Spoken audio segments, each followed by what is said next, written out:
qu'on retrouve dans le Queyras, qu'on retrouve dans le Mercantour, viennent d'Italie à travers cette voie alpine, et notamment par le col de Tende, d'où provenait cet animal il y a 100 ans.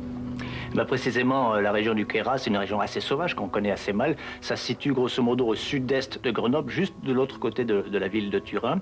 C'est une région que vous propose de découvrir Anne Hurek et Viviane Mermogasser.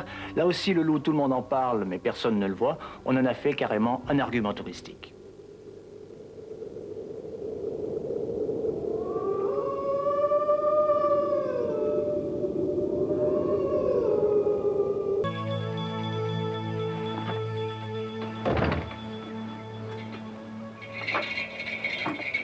Bonjour.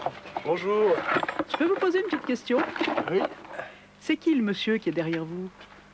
Alors ça, c'est le maître d'école ambulant du Queyras, facilement reconnaissable avec ses plumes au chapeau. La première signifiait qu'il pouvait enseigner la lecture et l'écriture, la deuxième le calcul, et la troisième, ça c'était assez rare, c'était pour le latin, la langue des érudits de l'époque. Alors ces maîtres d'école, ils partaient l'hiver avec leur baluchon sur l'épaule, tout simplement. Mais venez à l'intérieur, je vais vous expliquer.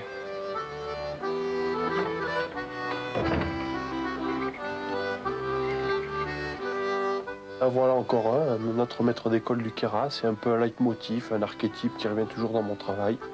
Il y en a partout, hein. Ça c'est une sculpture et puis j'ai fait aussi plusieurs peintures. Alors ces instituteurs, en fait l'automne quand ils arrivaient dans les grandes foires, il y avait un peu tous les animaux, ils déambulaient au milieu des bêtes. Les chefs de village les appelaient, ils discutaient, ils parlaient un peu du contrat, mais bon, souvent c'était juste contre le gîte et le couvert, même pas contre de l'argent, hein. Il suffisait juste qu'ils ne soient pas dans leur famille l'hiver, comme ça faisait une bouche de mois à nourrir. Et quand le contrat était signé, en fait, ils enlevaient les plumes du chapeau. Alors c'est pas des plumes de faisan ou des plumes pour faire joli, ce sont vraiment des plumes à écrire, avec de l'encre au bout. Mais comment se fait-il qu'il y ait eu autant de gens lettrés dans le Queyras par rapport à d'autres régions de France? Peut-être qu'à l'origine aussi, dans notre région, il y a eu beaucoup de protestants et peut-être déjà les Vaudois, les disciples de Pierre Valdo, qui étaient venus depuis très très longtemps, au XIIe siècle, se réfugier dans nos montagnes. Certains de leurs disciples, qu'on appelait les barbes, ils partaient comme colporteurs avec des petites bibles pour prêcher. On pense que ça serait la première origine de ces maîtres d'école ambulants.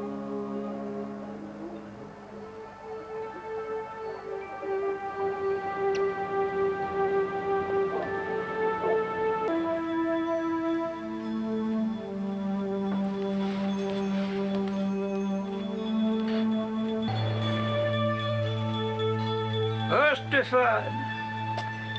Si le loup s'est retrouvé dans le Queyras, c'est pas forcément par hasard, c'est aussi lié aux pratiques humaines, c'est pas que la nature. Si le loup s'est fixé ici, c'était surtout l'été, puisqu'on a des grands troupeaux qui viennent de Provence et qui étaient gardés par des bergers et des chiens, mais qui n'étaient pas surveillés la nuit. Les gens se sont dit, mais c'est pas grave, les moutons repartent l'hiver, donc le loup ne pourra pas rester. L'hiver, il n'aura rien à manger. Et l'hiver, il y a le mouflon.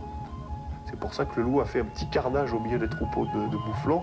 Et en fait, quand on s'est aperçu que les plus forts ont survécu, ils ont commencé à surveiller, à partir devant le loup. Donc ils ont trouvé un instinct sauvage grâce au loup. Et maintenant, le loup, il a vraiment son rôle de prédateur dans la montagne. Il va plutôt chercher tous les animaux malades, et donc il va nettoyer la montagne, il fait vraiment son rôle de loup.